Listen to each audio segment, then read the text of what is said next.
This is the gruesome police file of the Hoffman House, where everybody dies. Run case file number DSH 9157.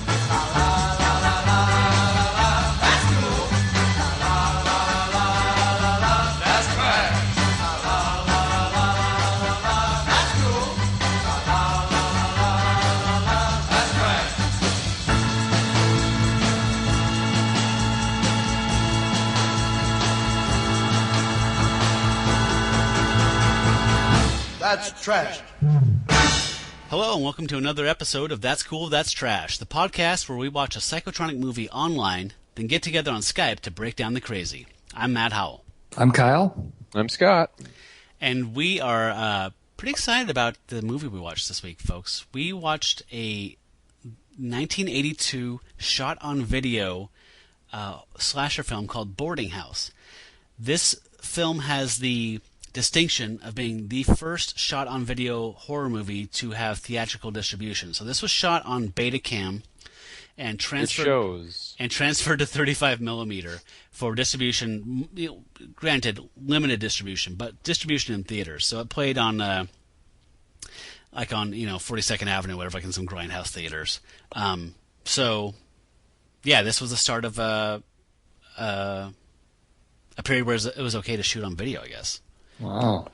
Which I don't know if there was ever a period that it was okay to shoot on video. Well, in my opinion, it never became okay until like 1998, I think. I remember when Kyle and I were in art school that I saw the first like shot on video stuff where I was like, oh, this looks nice. I can see this being the future. But yes, for the 15 years in the middle, yeah, it was bad. Very. Yes. So, this film is directed by and stars a man named John Wintergate. Is that his name, Kyle? Wintergate? Yeah. Right. The main. He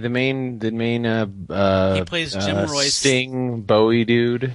Yeah. Yes. So he looks to me like when I first saw him, I thought, wow, Sting and Malcolm McDowell had a baby. Yeah. Oh, that's it. Malcolm McDowell. I was trying to figure. I'm like sitting there going, Clockwork Orange. Why can't I come up with this? Yeah. And so he stars in this as Jim Royce, the guy that inherits this house with a very dark history. And he gets this house, and of course what do you do when you get a house? You rent all the rooms out to hot chicks in an effort to get some action. Duh. And one of the girls that gets a room there is Victoria. She's a singer in a band called 33 1/3, and she is actually Kalassu is her name. Kalassu? Kalassu. Didn't she destroy Tokyo once? Her screen name is Kalassu Sue. So she is married to John Wintergate, the other star, and they are beings born into light. Wait, the other star. Is that the drunk guy? Jim Royce. Jim Royce. He plays the character Jim Royce, the banana hammock Sting guy. Oh. You said the other star, and I thought you were saying that there was a third star. Oh, no, I'm sorry. I assumed that was the drunk guy she was married to. The people who had the most screen time Gotcha. were a married couple who produced the film. And they are heavily involved in some Eastern mysticism. I forget the actual discipline or whatever it is, but it's, I don't know. My impression, Kyle, were you thinking Maharishi Mahesh Yogi, Beatles? Oh, yeah.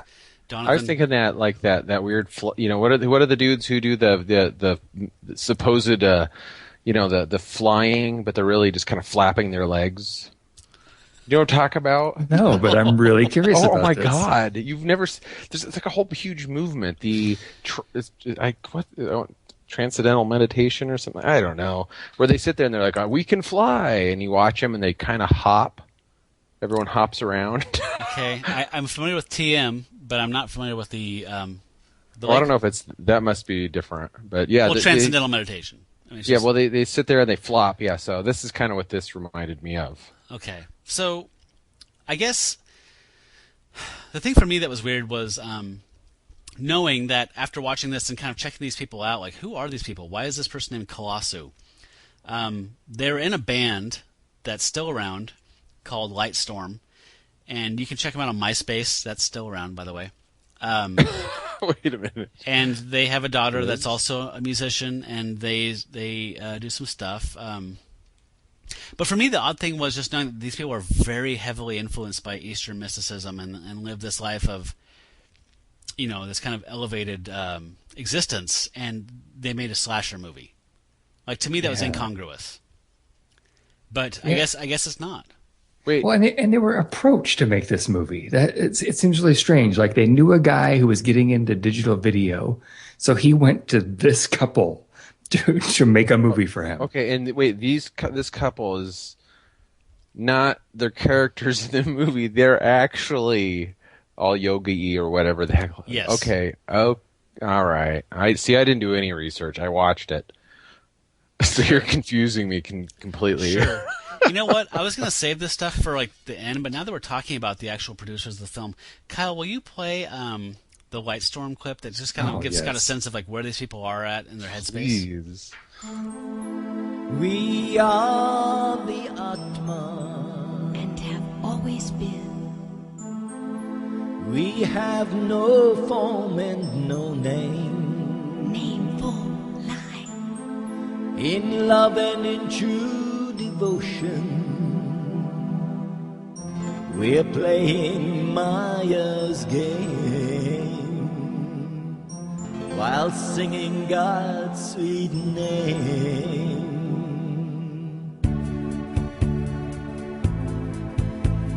Three faces has humanity.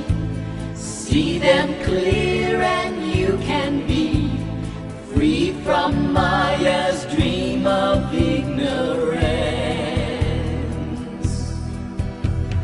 Free from Maya's dream of ignorance. This sounds like Spinal Tap. This sounds like Spinal Tap. Anyway, so Scott, that's where the two stars are in their headspace. And Kyle, I did not know they were approached to make this. I thought that this was their idea, so that's very interesting. Wow. Yeah.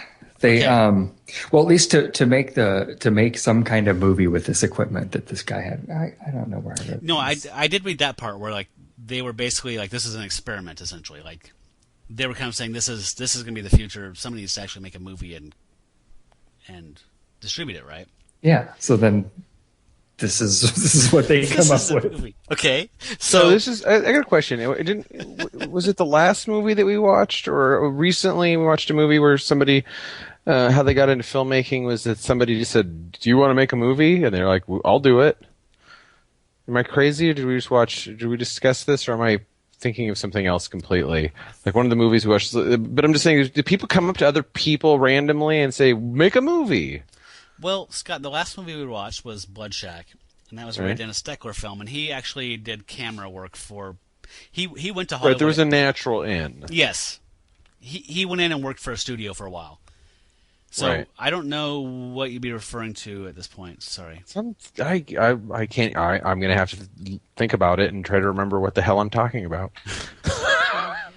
So Anyway, I guess I have some kind of bias. I would think that someone that is wanting to banish the world of innocence, and I've read some quotes from these folks online where they're saying, this concept of having this physical being is the source of all of our pain. If you embrace the fact that we're all one and this light source, that then you'll be elevated and it won't be this suffering anymore.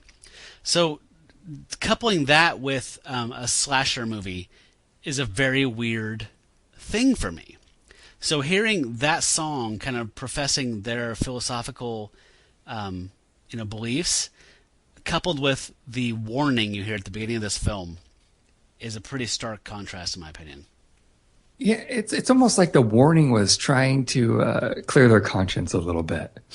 Like we're going to come up with this new idea to alert you of when something could. we're gonna warn you. We don't want you to watch this movie we made. It's totally against everything we believe in. Kyle, here you go. This gimmick was not new. This started in the late 50s. Like think William Castle, that kind of stuff. Like this was employed quite a bit.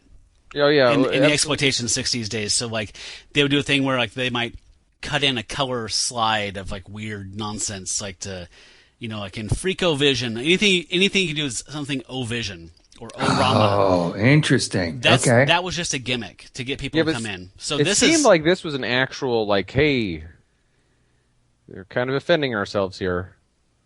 So maybe you shouldn't watch this. Yeah, but I mean, people did the things where you had to sign a waiver before you saw a Yeah, film. oh, yeah. I mean, this and has have been the around for- nurses in the lobby, that Yes. kind of shit, right? Yeah, you remember this. Was this the same thing, you think? Oh, yeah, of course it is.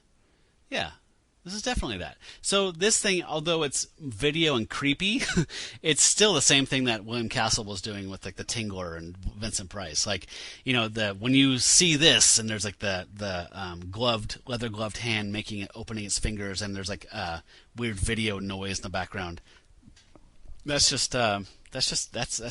hack stuff. It's old. Let's hear the warning. Yeah. All right. Ladies and gentlemen, this is a warning. To protect theater owners and the makers of this horror vision film, viewers with nerve or heart conditions are advised to cover their eyes and ears whenever this object appears on the screen or whenever this sound is heard. Thank you. I feel safer already. What was the object again? It's a gloved leather hand and a fist opening up violently, and there's like this it's just like Like a blob. It's like a color acid blob, video acid blob in the background, just like a bunch of like acid slide kind of thing. Do you remember, like, out of nowhere, Scott, there'd be this weird, it almost looked like a hooded, Pig like head. a hood, yeah, with a couple of eye holes in it, and then it would kind of morph into nothing. Right. It looks like That was a warning? Yeah. that was part of. Well, that was supposed to represent the presence in the house. Right. It just looked like it was like oil with food coloring between like two transparent slides, essentially. Okay. Transposed And that on was top of this. okay. And so anytime we saw that, we were supposed to close our eyes. No, only the gloved hand opening was the sign that gore was going to happen. The pig head just meant that the house was exerting the telekinesis was being imposed on something. Oh, they should have had a key for that, too. Then that would have been a lot more clear Yeah. for me. They should have a key in the corner of the screen the whole time. So let's What hear, every scene means. let's hear a little Everything bit you see. about the house. Can we hear a little of the history? Because this is it's got a long Yeah. history. Oh, you bet. This is the gruesome police file of the Hoffman House, where everybody dies. Run case file number DSH 9157. BHPD file number DSH 9157 Hoffman. On September 18th, 1972, Nobel Prize winners Professor Don Hoffman and wife, leading authorities on telekinesis and the occult, found dead on the night of the 16th anniversary party. 9:45 p.m., mutilated bodies discovered by guests. September 26, 1972, only witness 13-year-old Hoffman child testified to the apparent double suicide. December 4th, 1972, Hoffman youth committed to Camilla Sanitarium due to emotional breakdown. File closed. You know what the best part about that is, though, is that they somehow got Stephen Hawking to narrate it for them. See, to me, Right? that sounds just like John Wintergate, the star and director. Does it? And Gardner. And it's right, he played multiple roles in this. He also played the Tom Waits gardener. What was up with the gardener? He looked like he He's looked the worst literally- red herring I've ever seen in a film ever. Well, It sounds like Letterman, like drunk, like, hey, got any gum? The first time I recall seeing him, I'm like, this dude in an army jacket with a really bad afro wig, sunglasses, arm in a sling. Yes. There's a lot going on. Scott, there's no reason he was in for the it. shit, Scott. He was in the shit, He was in the Danang. shit. That's Danang. right. Okay, my apologies. Okay, so this house, this couple, the Hoffmans, studied telekinesis, and they were brutally murdered in their house, or suicide apparently. Their daughter goes in the booby hatch. And then we move on to the Camille Hospital. And there's the Hoffman case is being resolved.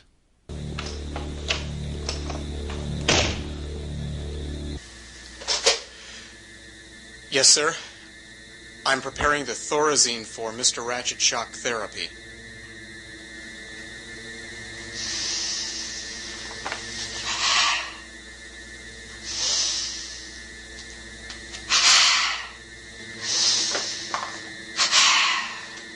The release papers. Yes, sir. Right away, sir.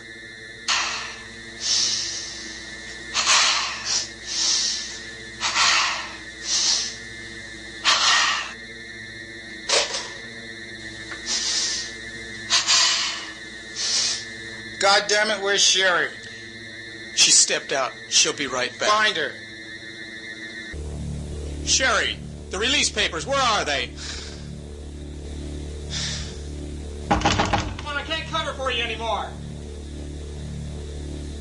Dr. Melvin wants the release papers, Sherry. Sherry? Okay. Oh. So I was just fond of some of that acting there. So what you folks didn't get to see at home is during the we see the nurse Sherry, and there's a silhouetted figure kind of over the shoulder shot, and the hand is doing the stuff we saw in the warning. So she is being telekinetically induced to disrobe for some reason, and then climb up a ladder and then hang herself with pantyhose.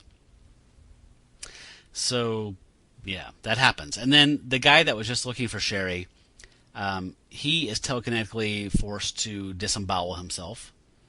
Oh, that's right. And yeah, that was terrible. That was fucking terrible. I don't even understand how that worked.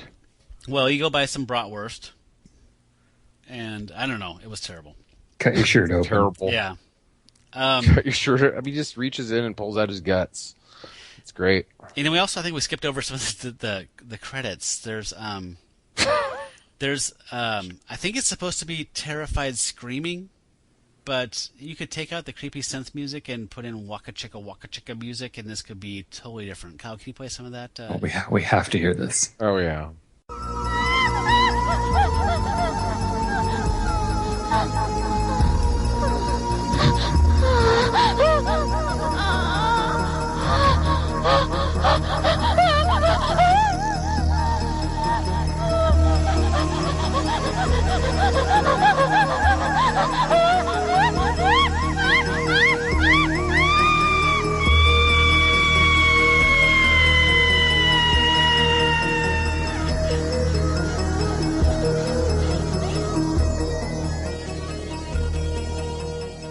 What the hell is that? She's sending mixed messages. Yeah. I can't help but picture Kalassu in the vocal booth with some headphones on, just in the corner, just pure light, just going for it. Yep. That's exactly what Yep. We'll use this somehow, honey. Just go. Go. So the star and director plays Jim Royce. The house gets handed down. The film goes back to that case file, and you get to hear about all the previous owners and how they've died. Oh, God. Yeah, you get to see a few select Random tidbits. Deaths. Yeah, what they've really done here is show you that something is living in the house, because you get the classic, the garbage disposal is broken. I need to put my hand in there and dig around, and then the switch comes back on. Classic. And I think some, like a laundry. Is there a laundry scene? No, you're thinking of Video Dead. A guy falls into the pool and drowns. Yeah, yes, very awkwardly. This Does he reminded come me a back lot of later in Video his- Dead. Mm-hmm. Does he come back right after that scene? The guy falls in the pool. I swear, right before the scene with the girl who hangs herself at the beginning, like the guy dies. They're showing like the history, and then immediately they show those two people. The guy who wants the release papers. Give me the release papers. Yeah. I need other release. And the girl, and as they're walking in, I swear that guy walks out in a striped shirt. Oh, is he the extra that walks out of the Yeah. hospital? He might be. I need to watch again. Okay. I'm like 90% sure. We have so many clips, and I don't want to get bogged down too much in this, but I just want to say, before we start kind of rolling through this, a lot of this is unscripted, right? No. Really? And so, since Jim Royce inherits this house, and and decides to rent it out to beautiful women to improve his sex life, I can only imagine. There's a lot of girls doing some unscripted acting, and I'm no angel, so I'm going to have to go ahead and admit that a lot of this sounded like porno movies with like before the actual scene started, but that never happens. That's very generous of you. Thank you very much. I'm a nice guy. So yeah, this film is basically a series of these girls living in this house, these telekinetic attacks. Something in the house or someone is attacking people, and people are dying slowly and disappearing, and it all kind of comes to head when there's a housewarming party, and that's kind of the end. So I think we could probably jump into kind of do some clips. Yeah. Does that seem like a good format? Sure. So one of the things I really liked, because I'm old school, you guys know me, I love drunk humor, and I love Jim Royce's character's partner, who is Joel. He is an attorney or something. I'm not quite sure what he is, but he's a drunk, and he's hilarious in the sense of alcoholism is funny. Let's meet Joel. Yeah, I'll be right there, Joel. Just a second. Hey, Joel. Yeah.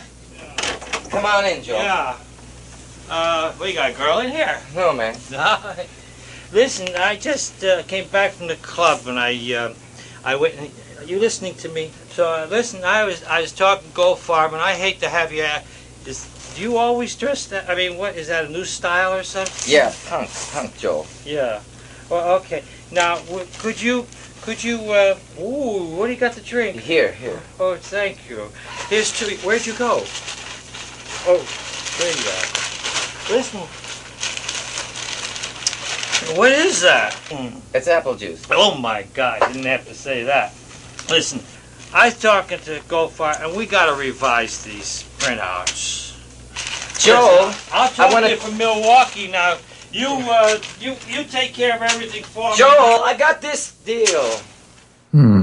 I swear, if you close your eyes, rewind, start that clip over, kind of ignore the names, but just close your eyes and think of mice and men. What? It sounds just like it's a bunny rabbit, George. Okay. I don't know. He doesn't sound drunk. He sounds mentally handicapped. He sounds like Foster Brooks, or like one of those like 70s like roast characters. Like, I'm the drunk guy. Oh man. Kyle? We talked a little bit about Jim's love and his true love, which is telekinesis. Yes. And so he's constantly practicing. He's trying to get his skills like up to the highest level that you can possibly get them. And what we didn't see is right before this, he is at work and he strips down into a thong, gets on his desk, and he is practicing trying to move the plant. He's not trying, my friend. He is doing it. It's just a thing you do at work, you know. Yeah. So you get that's where you get to really see the Sting meets Malcolm McDowell hot face. Like he's making a lot of hot faces. He's concentrating, and he moves a plant. He picks up a sock, and then Joel knocks on the door and disrupts him, and that's when we entered that last scene. That's right. You know what? He kind of felt to me like one of the dudes that would be like in the background party of like a Russ Meyer movie. Yes. Joel, right? Joel, yeah. Oh, yeah, totally. Yeah. He's the square guy at the crazy acid happening. Yeah. Yeah, totally. Good call. So, okay, here's my issue with this film. I don't want to necessarily jump ahead and explain the ending, like to spoil who the killer is or whatever. But the majority of the film kind of posits to the viewer that this house is haunted, or there's a presence here that's affecting people. And they tell us that through some kind of interesting ways, as far as like they lie. I don't know if you guys had time to reflect on this much, but I've seen it like 3 times now. And it doesn't essentially make any sense. So Jim inherits this house with this terrible history. And when he arrives, he is given some creepy voiceover where, to me, it sounds like he's possessed. Like, the house. I mean, when I first watched it, I was like, oh, the house is somehow making him bring more victims into it. Yeah, that's what I thought. But as you watch the film and you see the surprise or the reveal at the end, it has that's not true at all. Do you follow? Yeah. So was it supposed to be misleading? I don't know. I don't know if they made it up as they went along. Kyle, will you play this when he first pulls up outside his new home? Play this audio. How creepy is this audio? Yeah, and it's intentionally creepy.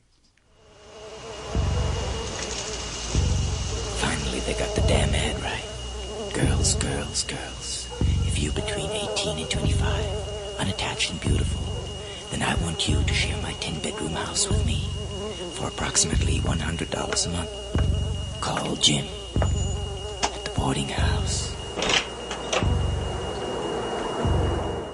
So that seems like that was written before they had the whole story ironed out. Like, that's like the elevator pitch. Like, hey, give me $5,000. Here, listen to this. Okay? Because, I mean, seriously, okay, there's flies buzzing. So that's an allusion to demonic possession or demonic presences, right, Scott? I mean, like, you know, your Ed and Lorraine Warren stuff, like Amityville Horror, whatever, like that the flies buzzing around. That's definitely a demonic thing. Sure. But come to find out, when this all shakes out in the end, it's not. It's just telekinesis and insanity. Yeah.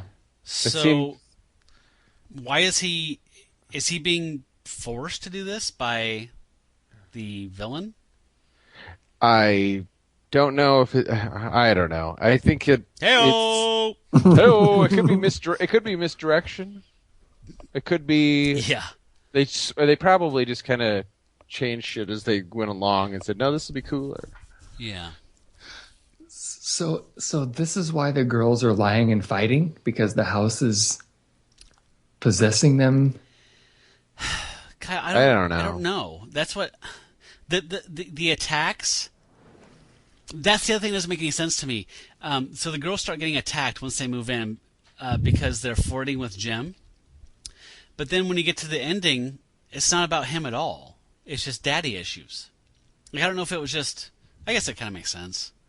Whatever. But I think that we're trying to make this movie be clever when it's actually it's just stupid.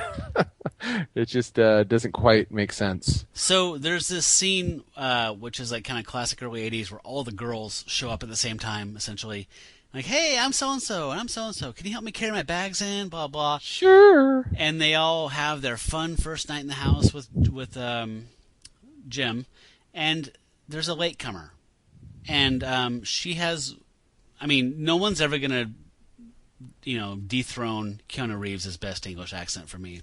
But Debbie, that shows up late, is close. Can we hear Debbie from England? Okay. Somebody get the front door, please. My nails are wet. I'll get it.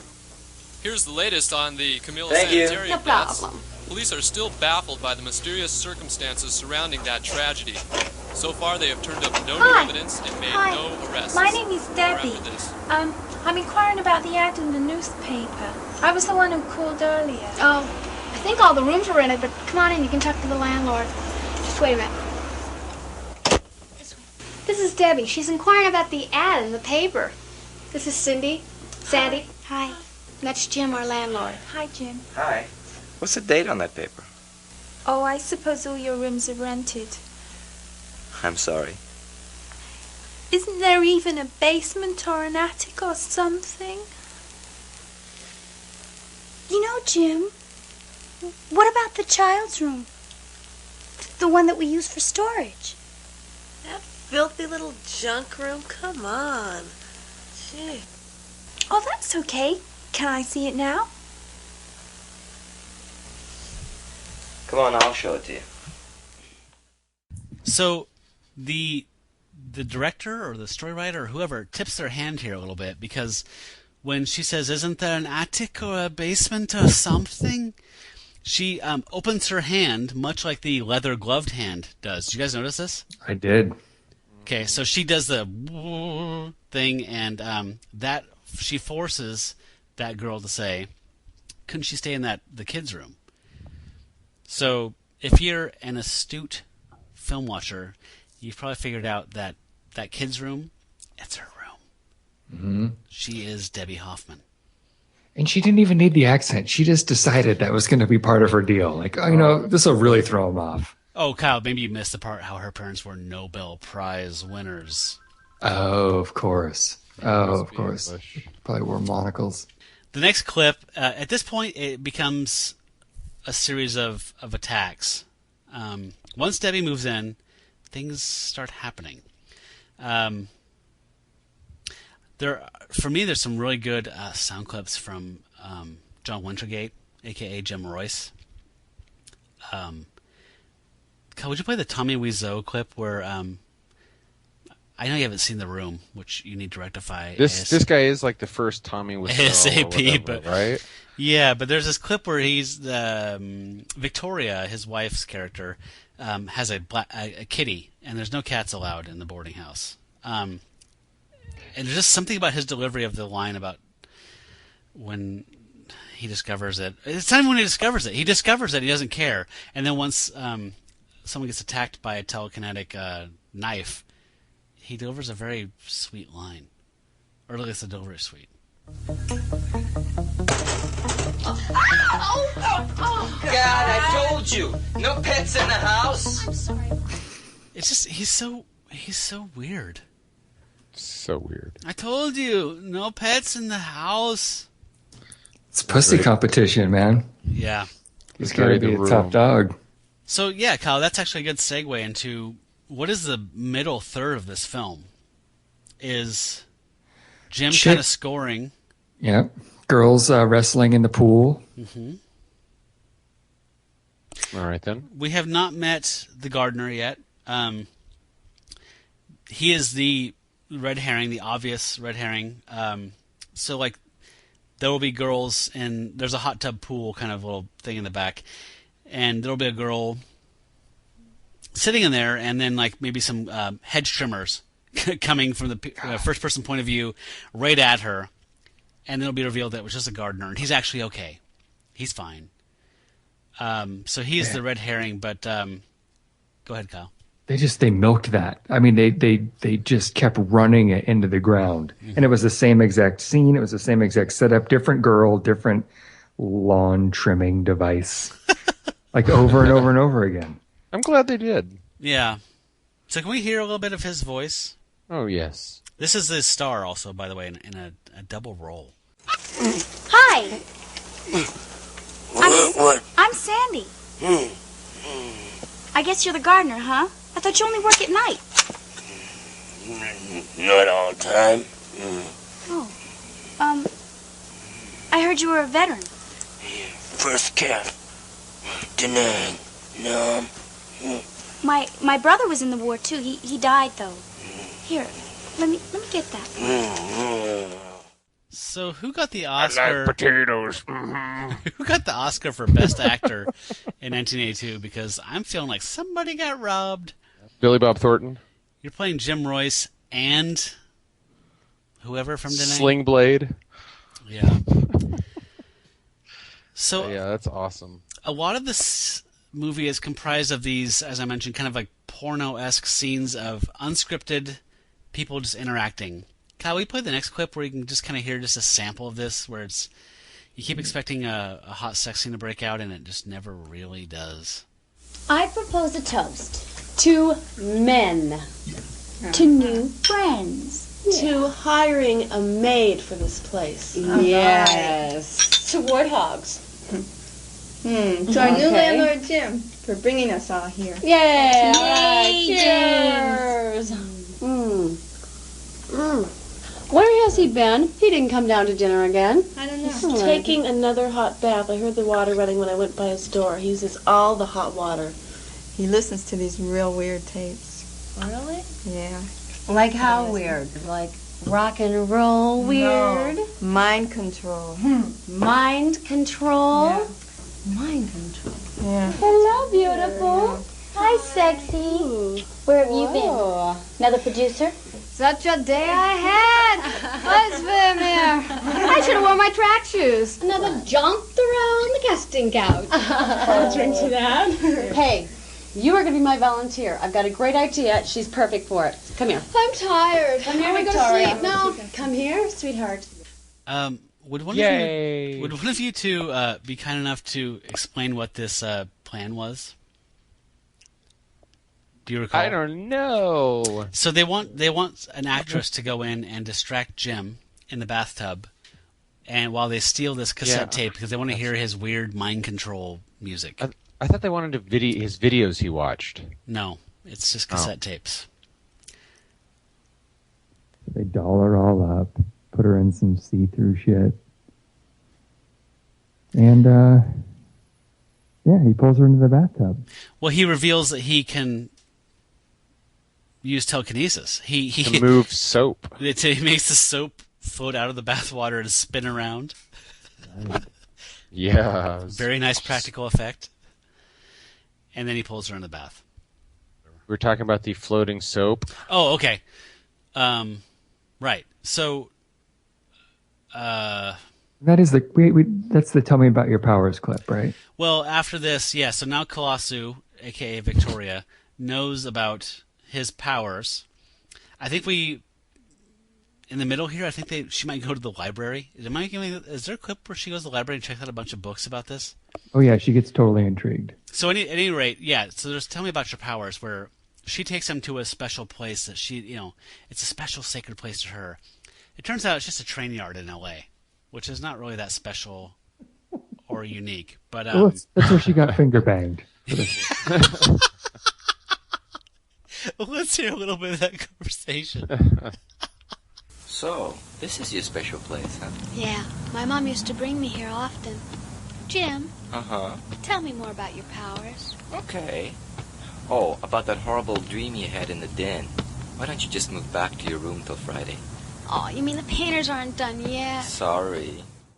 So, we got some nice, in case you folks aren't as diligent as we are about researching, this film originally came in about 2.5 hours.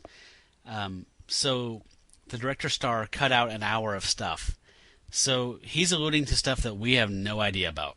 Apparently, she moved rooms because of painters, but that was all lost to us. So Jim gets some action from some of the ladies.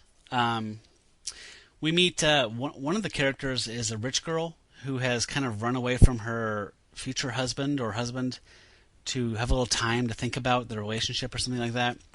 And she spends some time with him, and they go to the beach, and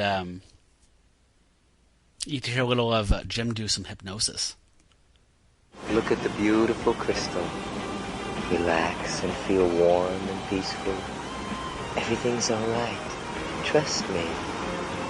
Everything is beautiful. And love is beautiful too.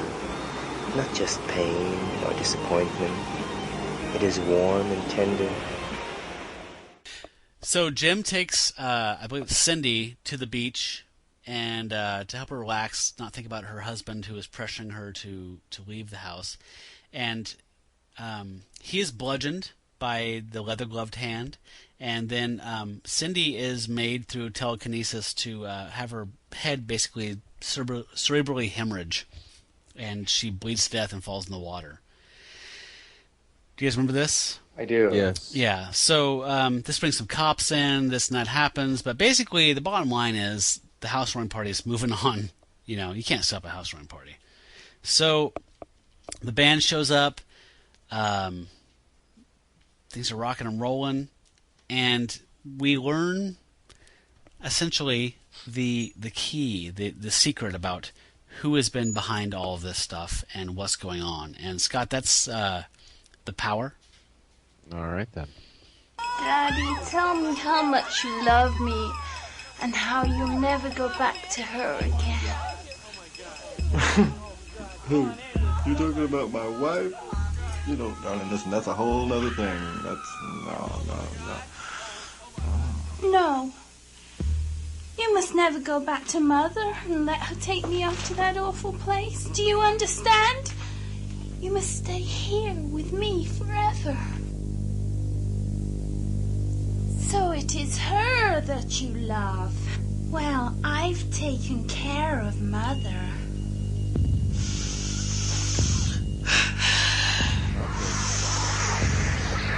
If you won't give me your